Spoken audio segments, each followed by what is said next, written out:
everybody. Nice to see some familiar faces and names out there. Hi, Jeff. Hi, Megan. And Hannah, Emily, and Katie. I see you lurking behind your names. Hello, welcome. And then behind Gabby's face up there well, on my screen at least, it's the top right corner, we have both Gabby and Monique. Gabby, Monique, and Nikki and I started Message Mindset as a outgrowth of conversations. And one of the things that I like about these skill clinics is, yes, there will be a morsel that resembles like training or a talk, but they are meant to be conversations. And it's really, I think, a nice cross-pollination when we come together from all of our different perspectives and we learn from one another and with one another. And so first off, let me tell you just a smidgen about Message Mindset. We try to just, kind of explain who we are every time. I will be quick. Today's talk is titled No Such Thing as Neutral. We're going to be discussing point of view. We're going to be discussing, is there such a thing as neutral? And if there is, whether you like that word or maybe there's a synonym that you think is a better word, is there still a place for it in our interpretation? That's me. I guess you might call this my little brag screen. I don't know. I am a certified interpretive trainer. I have been doing interpretation, coaching people, devising programs, devising training for 25 years now. I was in-house at a historic site, and then I was in-house at a tourism company. I have worked with interpreters all over the world, on boats, on land, on sites, on buses. We all do it a little different, but we all, I think, have a lot of the same aims in mind, which is to try to connect the people who come to us to the things that we think are valuable and important and possibly enriching for our visitors for one reason or another. Maybe enriching for the societies in which we live or the earth that we inhabit. Your goals are going to be as unique to you as your sites. My company is called Stage Naked because sometimes what we do when we talk about the things that matter, it can be a vulnerable act, feeling like being on stage naked. And as we mentioned earlier, I am one of the 4 founding partners of Message Mindset. And really what we are is we're a community of people who want to raise the bar on interpretation every which way and by every means we can. Message Mindset, this is the site. We really gear the site right now for heritage interpreters, tour guides, and other kinds of heritage content creators. If you've heard us talk about this before, the work has legs well beyond the heritage sector. Between the 4 of us, I think we've had everything from clergy to law enforcement to scientists to educators to advocates. So really, anytime that you are trying to make the things that matter to you matter to more people, there's a place for interpretation. Out on Message Mindset, if you ever want to take a look out there, it's still a work that is growing.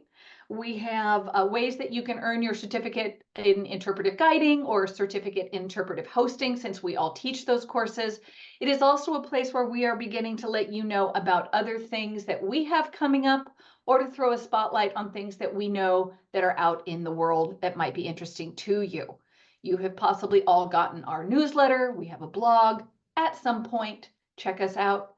And if you do, and there's something you're looking for that you're not finding, let us know, because our goal is to serve the community that we're trying to bring together. We talked about this. I'm going to jump into our topic for today. Before I move on, Nikki, did I forget anything that you can think of that we normally tee up right up front about I think we're the good. skill clinic? Okay, thank you very much. All right, I actually would like to kick us off with a little discussion. Actually, I'm going to take one step back. Before we do that, could you throw in the chat however you might like to be called, if it's not the way you are named on screen, and where you dialed in from today? And that could be your organization, that could just be the place in the world that you are at the moment. Any of that would be fine, but it's always kind of fun to see who's in the room.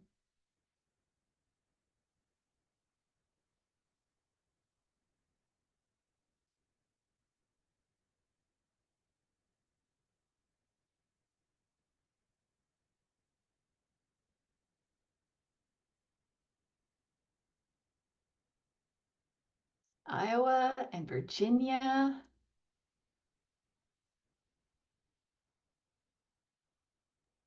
I'm here from Arizona. Excellent. Despite the Colorado mountains behind me. And they may be in a place where there's some background noise. I know that. I know Gabby and Monique are both in Paris, France right now. Gabby because she lives in Nanterre outside of Paris, and Monique because she is visiting and traveling there right now. So they were able to come together. And then we've got Emily from Madison. We've got Katie from Virginia. Hello, everybody. And Hannah, if you, oh, there we go. Thank you, Hannah. So a nice smattering. We have people from all around the country. And I am here coming to you from Connecticut. All right, I actually really would like to start off with a conversation, and you are welcome to just unmute.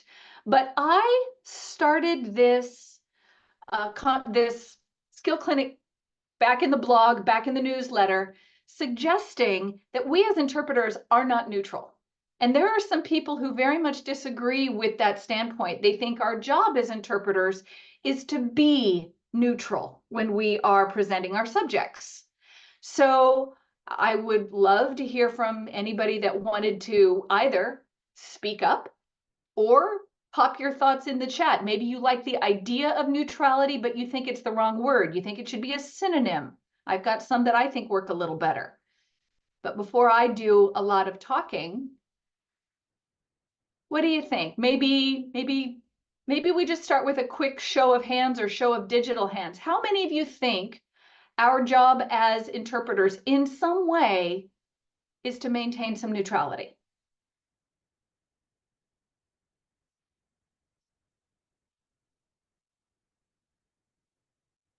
However you define that. So we've got one person who is standing up for neutrality. Here's the scary moment. Jeff, can I pass you the mic, if you will, and say, how do you think of neutrality and what place do you think it has in our interpretation? Thanks. It seems to me that that's what we should be to get there, particularly for me. I mean, you know, here I am, I'm an old white guy. It takes a lot of work. So I think the topic, if the topic potentially is sensitive or the audience may potentially have some bias, I think that in this work, we should strive to be neutral and do whatever it requires to get us there. Can I ask you a follow-up? How would you define neutral the way you just used it?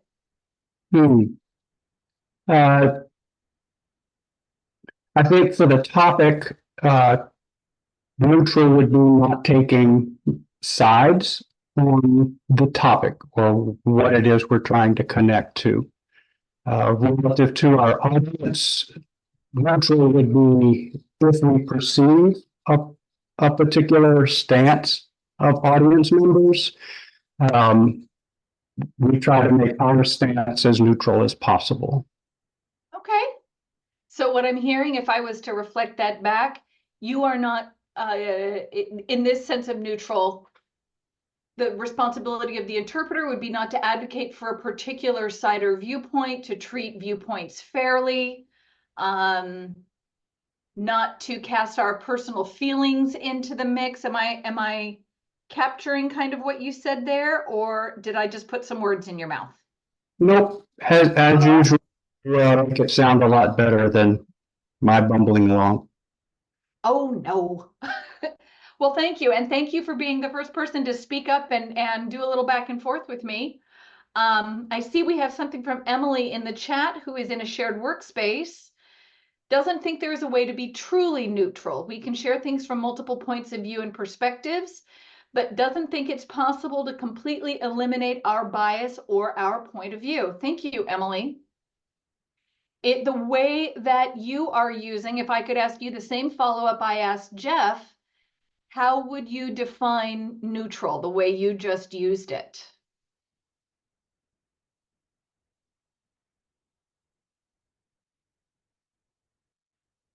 And if there's anybody else that would like to speak, pop your digital hand up or unmute.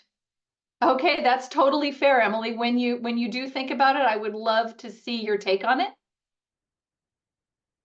Is there anybody else? Yeah, Katie.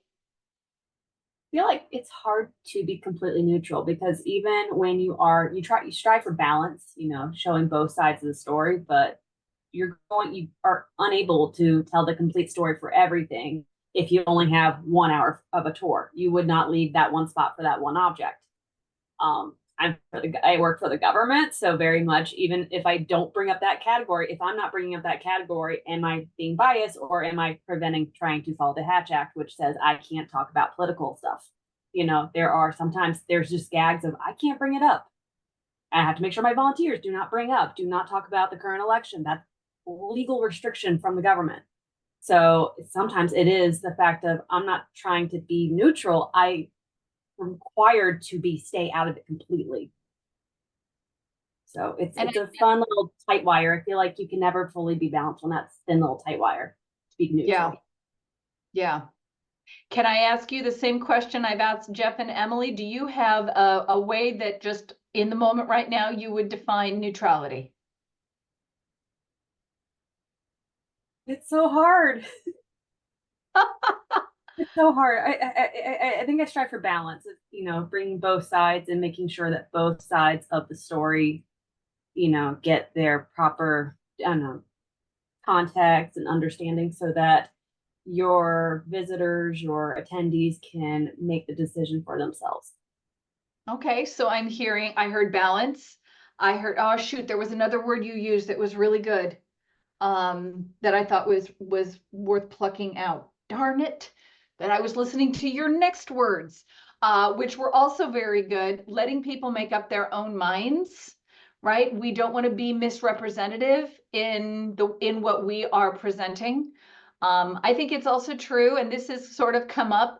This is something we strive for, is for us as the interpreters to occupy a space in our interpretation that whatever it is we are putting forward, we're doing it fairly, we are doing it justly, which those two things can be a little bit different. And we are doing it so that our audience still gets to maintain their own position until if and when they decide to agree with us. They may never agree with us. Jeff, have you ever been on a teeter-totter board? Yes, that perfect middle point. That is a perfect segue, Jeff, to come back to my image here. Because I was doing a little bit of playing with AI, trying to come up with this idea. So if you've taken, I know a couple of you have taken CIG with me, and you've probably heard me talk about complexity. You've heard me talk about multiple viewpoints. There's almost never just two, and that's one of the things that we're going to talk about. So I was asking AI to come up with this idea of scales, but scales where there's a single point like there is on a top, and around the edge of the scales are many little pans that we might use to bring balance into our interpretation. I will say I agree a little bit with everything that got said. And just like one would with complexity, there are some things that I agree with. There are things that personally I look at a little bit differently. And so I want to talk about a couple of things, and then we're going to come back maybe at the end. No, we are going to come back at the end because I have finally, I hope, made one of these talks bite-sized. We're going to do a little exercise and we'll have a final discussion to wrap up, because I think all of you brought something really key into the mix. So the first thing I want to do is I want to just kind of define my terms. So when I think about neutral, I have always thought about it from the standpoint of impartial. I am not going to advocate for a particular viewpoint. I am going to allow my audience to make up their own minds. But then I kept thinking about this and poking at it. And the moment you are deciding what information that you are going to put into a program that serves a goal that you or your organization has decided is worthy, we're not impartial.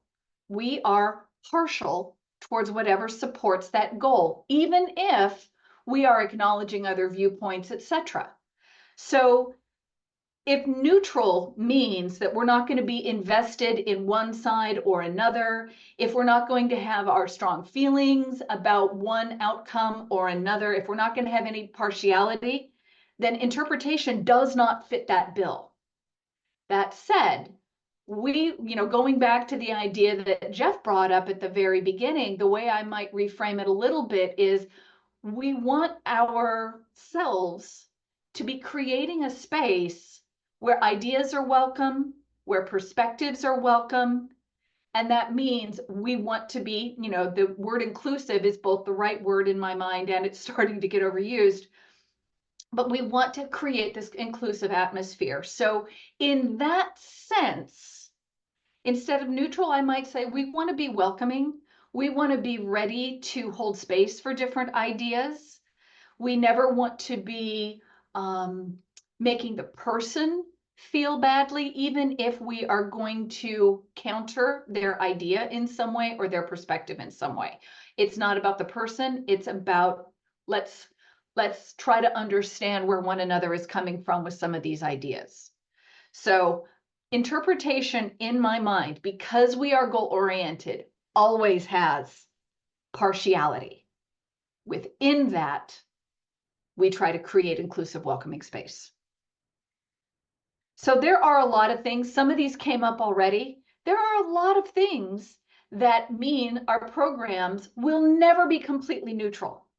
Some of them are we all carry with us. So I've kind of got two little buckets here on the screen. I've got our perspectives and our predispositions. Right now, I'm talking about us as interpreters.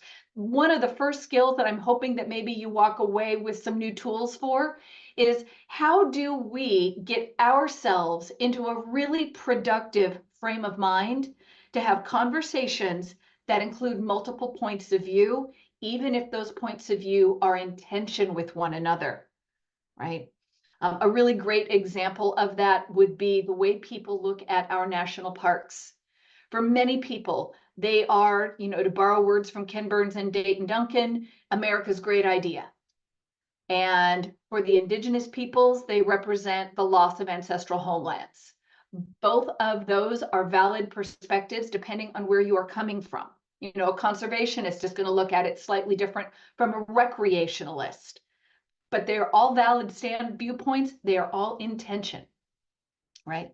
So we want to be in a productive frame of mind to help people navigate that tension and not ourselves get pulled off of that teeter-totter. So I realize I'm doing these upside down. What I'm talking about right now are our predispositions, the implicit stuff that hangs out in our brain, and it's going to affect the way we think about our subject matters, the blind spots we have, the things we instinctively believe, the word choice we use. All of these things are probably less neutral than we think they are. Language, there's a lot of conversation, at least in circles I am in, about what's being called tinted language. I do some work with a depolarization organization, and we talk about words that if somebody is more conservative, the word is going to just immediately put their back up. If somebody is more progressive, a word over here immediately going to put their back up. So the language that we use is oftentimes not universally neutral. It's only neutral within a particular group. It also talks about program editing, the kinds of research materials we default to. Maybe you're somebody who gives more credence to governmental sources. Somebody else might say, I don't trust the government. I can't trust any governmental sources, right? So our predispositions are going to affect our default willingness to believe or disbelieve resources. Even something like whether or not we want contributions from the audience is potentially a place in which we are not neutral. In that case, the only valid place for knowledge comes from the person who has studied a great deal of stuff. That is me, the interpreter. Or maybe the perspective is, the predisposition is, I owe it to my visitors to give them as much of the good stuff as possible. And that means coming from me who has studied it. Everybody has a right to that knowledge. I'm here to disseminate. But somebody else is going to say, good knowledge can come from many places. A certain type of knowledge will come from me. Different types of knowledge will come from my audience. So these are all our predispositions just as people. It's not good or bad. They are our predispositions. The other word for that is implicit bias or unconscious bias. These are just brain functions that help us navigate the world. And the science is suggesting we don't choose our predispositions. They are actually the result of every single life experience we've had, whether we remember them or not. Cumulatively, they've built certain kinds of neural pathways that fire off before our logic brain gets in on the act. So when we do get our logic brain in on the act, this is where we have some influence. Because we know we have inherent bias, unconscious bias, or these predispositions, all the same thing. Because we know we have that, we can set ourselves a few checks and balances to try and make sure, am I getting outside of my own point of view? Am I looking for different perspectives? Am I curious about why those perspectives make sense to the people who hold them? So I'm getting ahead of myself. We can think about getting out of our own perspective when it comes to the interpretive goals we write, the way in which we are trying to engage people's hearts and heads, and when we make a decision about whether we're going to include info or cut info. And that's a subtle one, I think, oftentimes for folks. We are constantly making value judgments when we only have 10 minutes. Pause. I'm curious, has everybody in the room taken Certified Interpretive Guide? I see 2 yeses. Yes, Nikki. Katie, Emily, I know Katie, Emily, and yeah, Emily has. Hannah, have you also taken the Certified Interpretive Guide?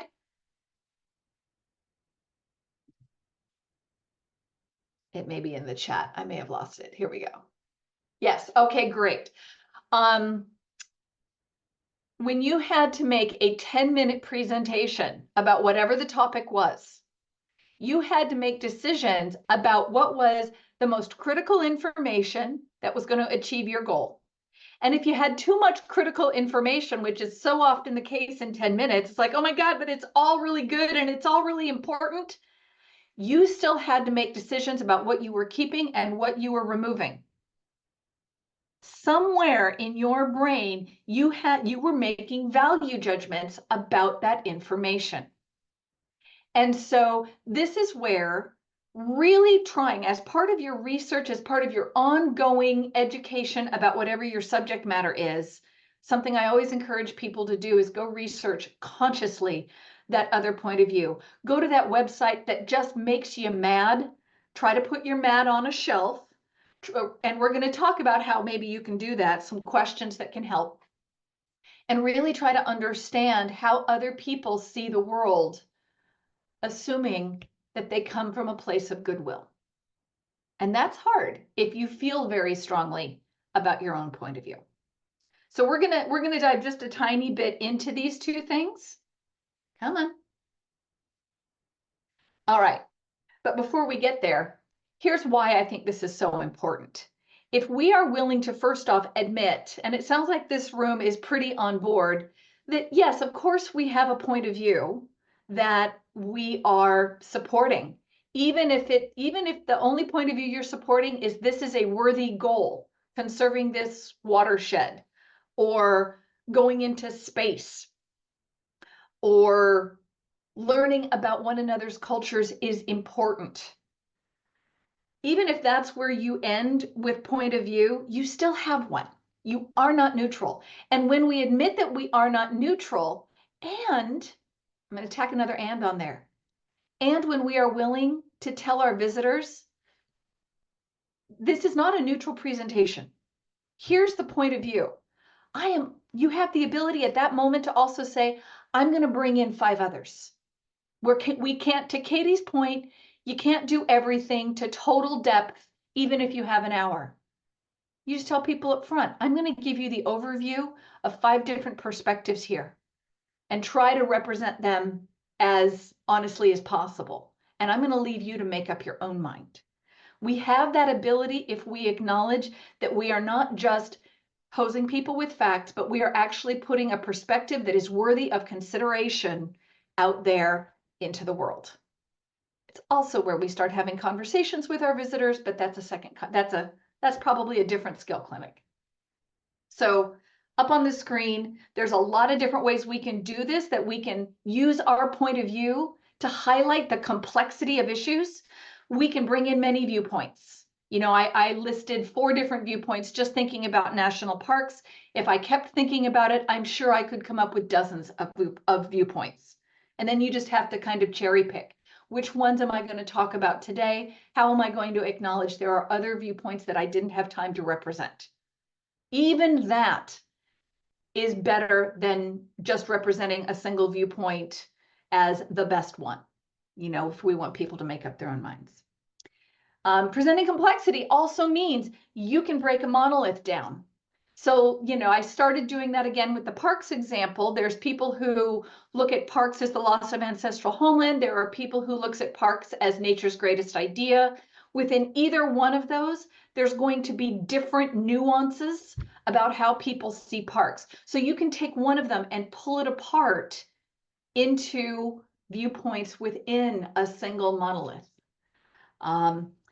Identity and role stacks is an interesting idea to play with too. We all have them. We all have multiple aspects of our identity. I am white. I am Pacific Northwest by birth. I am a woman. I'm cisgendered. I have a certain education level. I could keep going and listing kind of my different identity things. But I also have roles. I am a daughter. I am a sister. I am a teacher. I am a volunteer in my community. I am a neighbor. I am a sci-fi nerd. You know, I've got all of these different ways in which I move through the world, which are important to me. And so sometimes those will color people's points of view, even within the same human. You know, if you are a mom, you might look at this issue this way as a mom, this way as somebody who loves nature for its own sake, and maybe this way as a taxpayer. And now those multiple viewpoints are all within a single human head. It's a great way to help a group start to identify across what were previous barriers. So all of these things bring a humanness into our work. They bring a complexity into our work.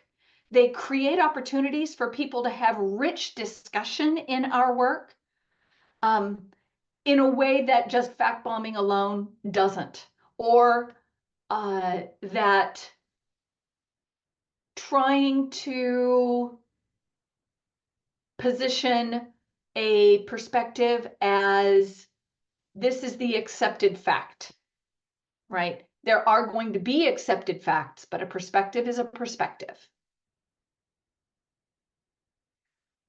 I often get the question, well, aren't some points of view better than others? Aren't some awful and harmful? And there are certainly points of view that cause people to do harm, but I'm going to suggest a different way of thinking, making sort of value judgments, if you will, about points of view. This is called, now I think it's a Hillen sphere. I'll have to double check that word. Hillen posited that there are sort of 3 spheres when it comes to perspective. In the center here, we have the sphere of consensus. So this is things like we all agree the earth is round for the most part. We agree the earth is round. We agree murder is wrong. We agree gravity works. We agree that in a democracy, we should have voting, right? These are things we mostly accept as a broad society without a whole lot of controversy at that level. Then there is another level. Now, Hillen's called this a sphere of controversy. I have also heard this described as the sphere of legitimate debate. This is where interpretation lives. This is what's the better pet, cats or dogs? Or if we're going to be multiple viewpoints, what's the better pet, cats, dogs, fish, rats, or lizards? If we want to get into complexity. People can have different takes on the matter. They can have different support for their point of view. There's probably not a definitive answer, but the problem is interesting in what it lets us learn about one another, in what it lets us learn about differing perspectives. And for programs that lean into point of view, that's the opportunity, is to help us learn about different perspectives, not just about the facts of a topic. A couple things that are important to remember is that different perspectives come, like I said, about our biases. They are built by our life experiences. If you have only, I was reading about one today. It was a gentleman who grew up in a particular kind of fundamentalist Christian environment where he was taught that other people of other religions were morally inferior. Then he went out into the world, he got into college, he started seeing things that did not jive with what he had learned. And it was a process. Change did not happen overnight. In his case, his viewpoint changed. But because he had to build a critical mass of new information, of new experiences, people have a hard time imagining what they've never experienced, which is why in interpretation we lean so hard into relevance. And now I'm saying we're going to bring that relevance back in service of point of view.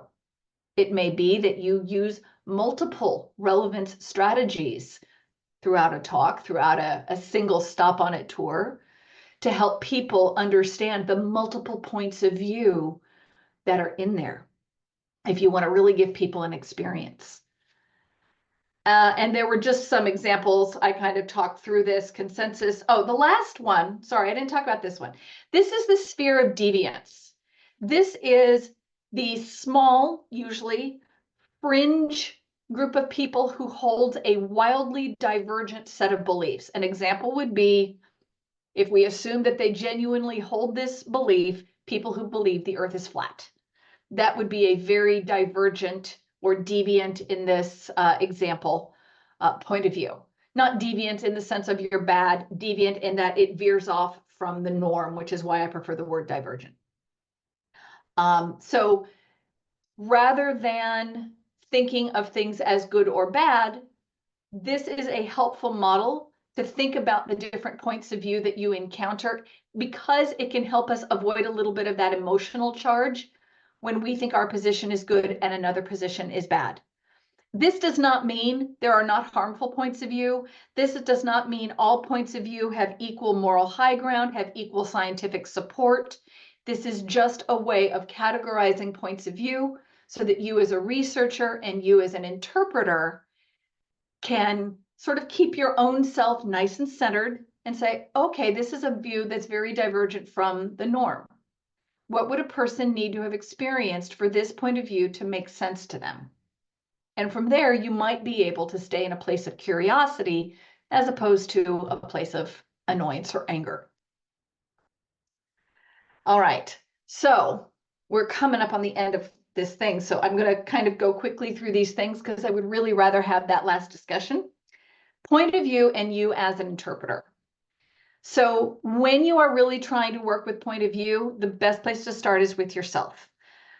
Look for your assumptions. Whatever your topic is, look for the places where you are making an assumption as opposed to having a fact that supports it. An assumption is just an educated guess. They're how we move through the world. They're not bad, but they can mask when your point of view has kicked in as opposed to when you're being factual. A really great way of testing that, do it while you're driving. On my commute today, I had to go to a doctor's appointment, and on the way back, I caught myself making assumptions about the other drivers. I won't tell you the words that I used in my head for those other drivers, but if I couldn't see around the truck in front of me and there was a slowdown and I caught myself getting real mad because I had just been putting this presentation together in slide form, every single time I got mad, I thought, what's the assumption I'm making here? It was educational. I thought I knew this stuff back and forward, but I'm still prey to it in my own daily life. So all you're trying to do is get good at spotting when you are making an assumption.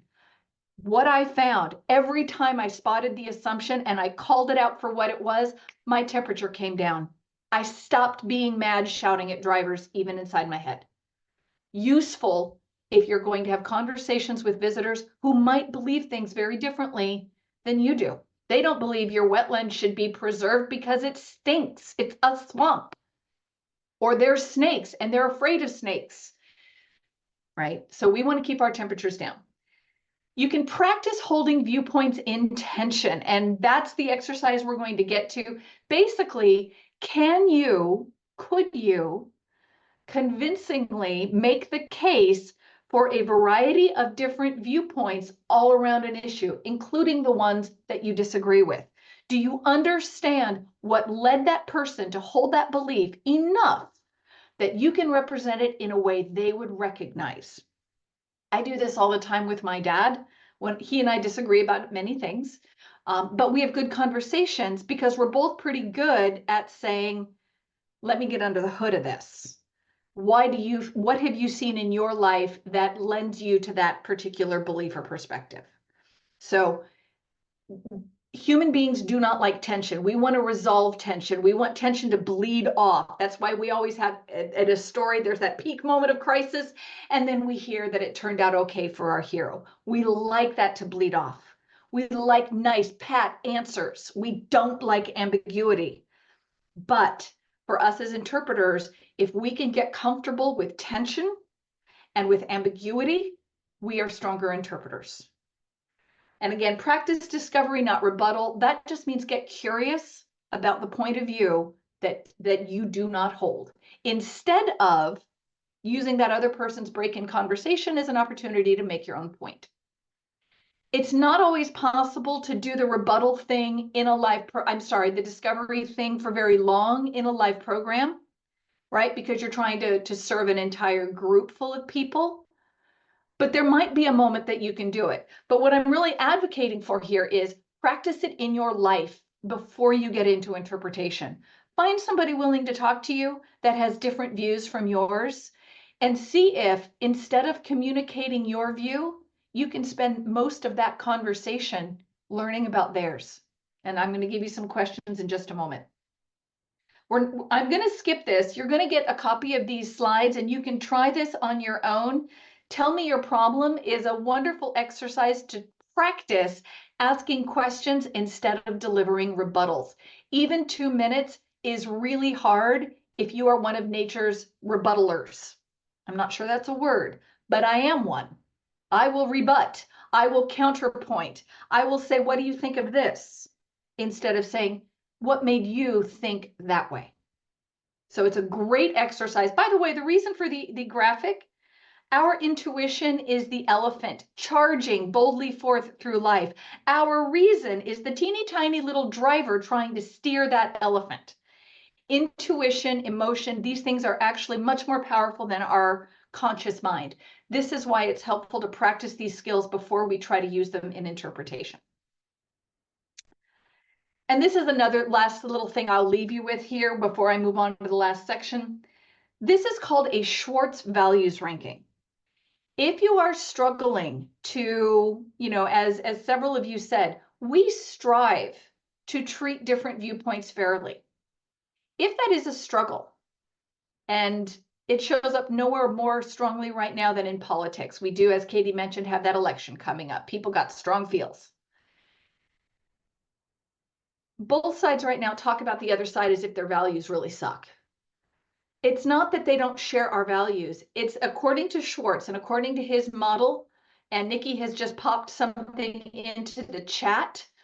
IDR Labs will allow you to run through the Schwartz value ranking questions, because Schwartz's idea is that it's not that you and I don't share values, we just order them differently. And so instead of thinking that you just don't value benevolence, it's like, oh, you do value benevolence, you value universality more. You value self-direction more than you value security. It's not that you don't value security. It's a completely different kind of conversation when you assume you share the values. You're just trying to honor them differently. Why is this important? Because as human beings, when we have values in conflict in our own heads, we have to make a decision. Which value am I going to honor and which value am I going to have to put over to the side? And that can feel so uncomfortable, whether it's us or whether we're asking our visitors to do it, right? Especially if we're asking them to consider a point of view that is really different from their own. It might cause a little value conflict inside. So if we remember they share the value, they just might value something else more, it can keep our head in the game in a different way. By the way, these are the values rankings for myself and my father. He and I did this exercise just for funsies. Okay, how do you prepare a program? And then technically these, I'm going to pause. Technically these programs stop at 4:45, and I will understand if you have to leave. There is one last exercise that I'd love to do if you want to hang out an additional 5 minutes. That would be awesome. Nikki, can you hang out an additional 5 minutes since you are? Thank you. All right, point of view in programs. You're going to get these questions because we're going to make these slides available. Some things that you can ask yourself, some things that you can ask other people when you are trying to create complexity, when you're trying to get out of your own blind spot. You know, we don't miss what we don't normally think about. So you can ask yourself things like, why did I cut that?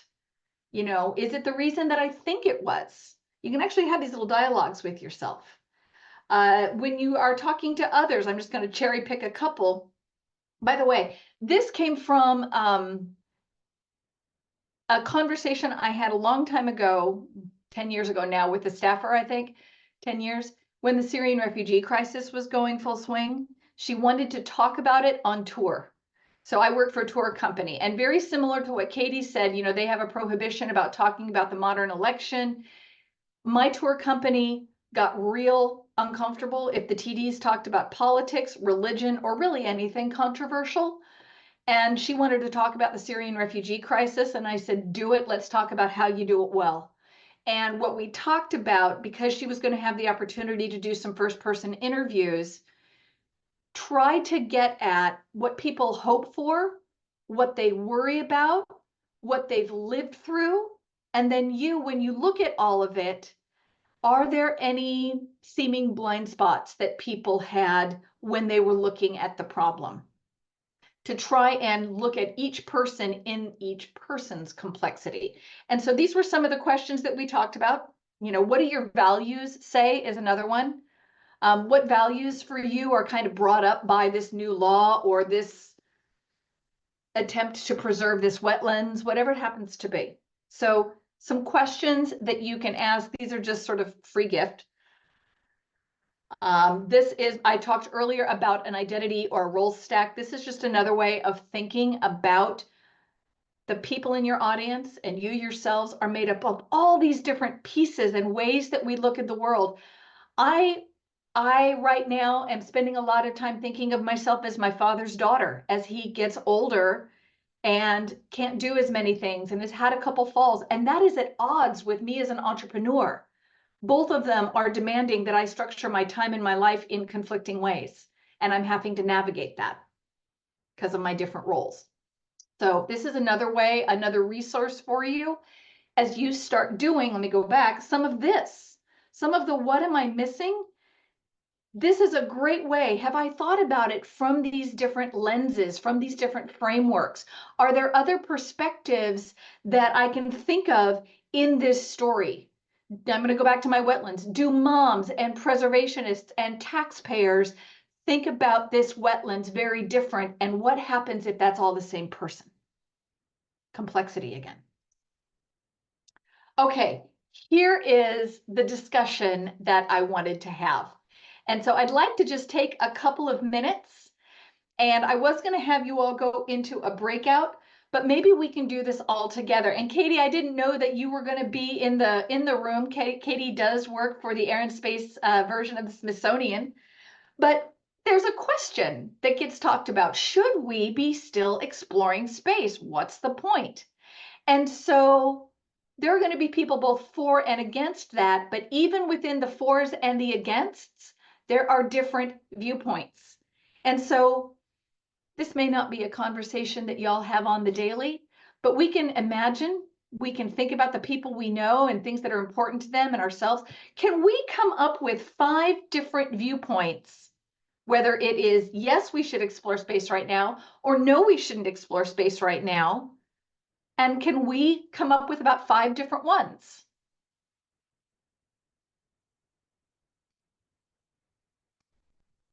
And, you know, I know some of you can't speak necessarily because, sorry, I just realized, okay, learning more about space teaches us more about the Earth. So there's one viewpoint. What about, does anybody else have one?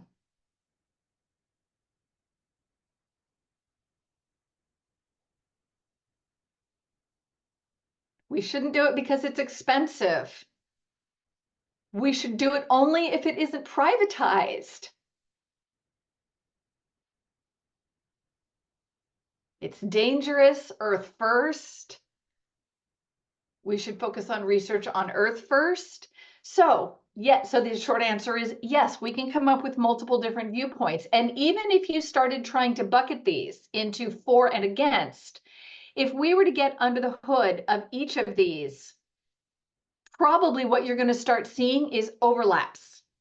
If we were to do, Megan, if we meet an extraterrestrial civilization, I'm like full Star Trek nerd happy, unless of course it's Mars attacks and they're here, you know, to kill us.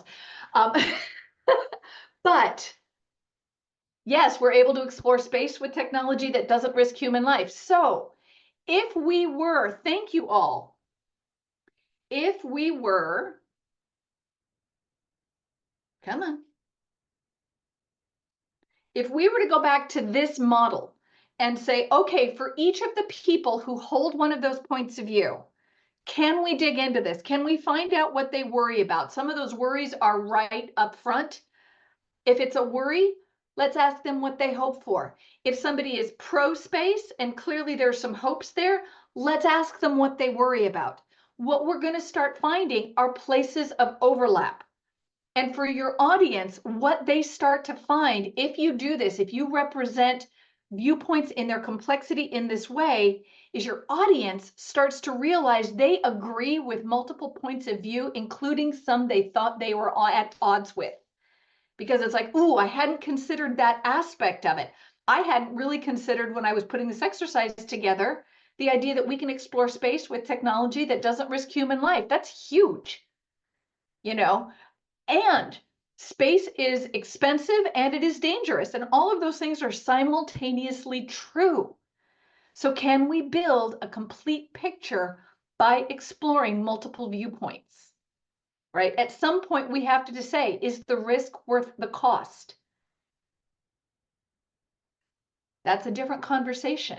And there's going to be people who say yes and people who say no. So if you are looking to build programs that lean into conversation, that allow people to wrangle with ambiguity and the difficulty of ranking values, and you know, there's no perfect solution here. I'm going to have to make my best decision given the givens.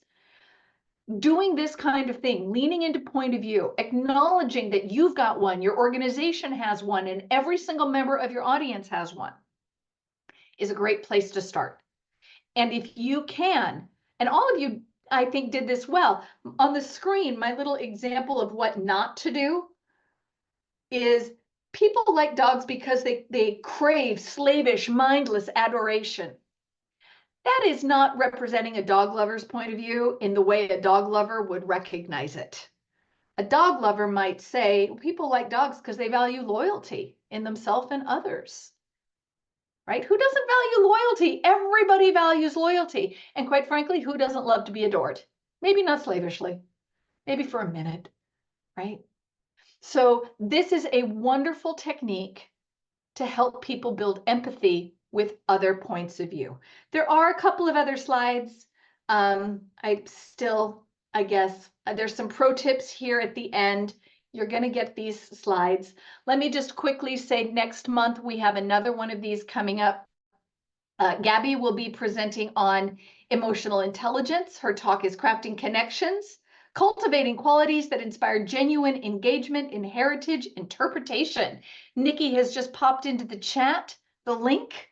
That will be, it's always the third Tuesday in October, same bat time, same bat channel, I believe.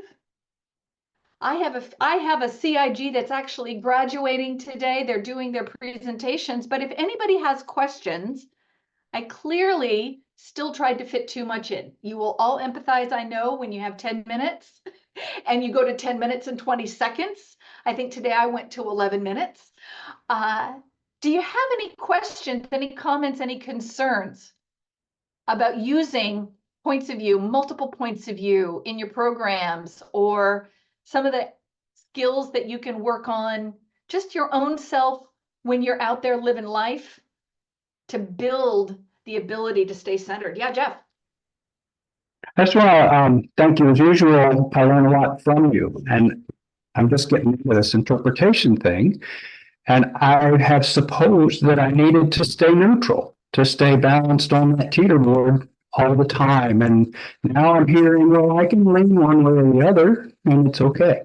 So, and all these tools for how to work with the audience and still keep the connection, it's very valuable. So thank you for that. Good. I'm glad. Yeah, it is a line, as has been brought up by a few people. It's a line that we have to walk. But yes, it is. And I used to advocate, by the way, keep your own perspective out of it. And I have had my opinion change on this as time has gone on. And I have realized that when we let other people see, here's my current thinking, but here's where I still struggle with this a little bit. Or here's my thinking, but I looked into this too. And here's the piece I find compelling. People can relate to that. We're always trying to navigate information that makes us go, or or how do I resolve that? I think being fair to opinions and points of view is key if you're going to do it. And I think giving people context is key. My organization, we find this point of view compelling. Here are some of the others out there. There are more than I've got time to talk to you about today. I'm happy to point you in the direction of other perspectives I didn't get a chance to talk about. Any other thoughts or questions? Kind of like with bias, not all of us have bias in our different ways. To say that we don't have bias and you're denying and really leaving out a bigger part of the story. And to admit, I have bias. I like cats over dogs. I can say that, but then open it up of, well, why do you like dogs? I would love to hear that. I love both. Honestly, for babies, it's anti-snake for me. But owning up to that and being able to open up that discussion for further discussion and exploring how other people feel and why they feel that way is really, really valuable. Thank you. I agree wholeheartedly. Anybody else? I will say something. Oh, I just see. Thank you, Hannah. I'm glad that you found this useful. Nikki, can you throw the PDF with the slides just right into the chat and people could download it? I could if you gave it to me. Did you give it to me? It was in, I did. It was in the email. It's okay. Let me see if I can find it faster. It'll be a little race. I've got it. No, wait, I don't. Wait for it. You've all been so patient.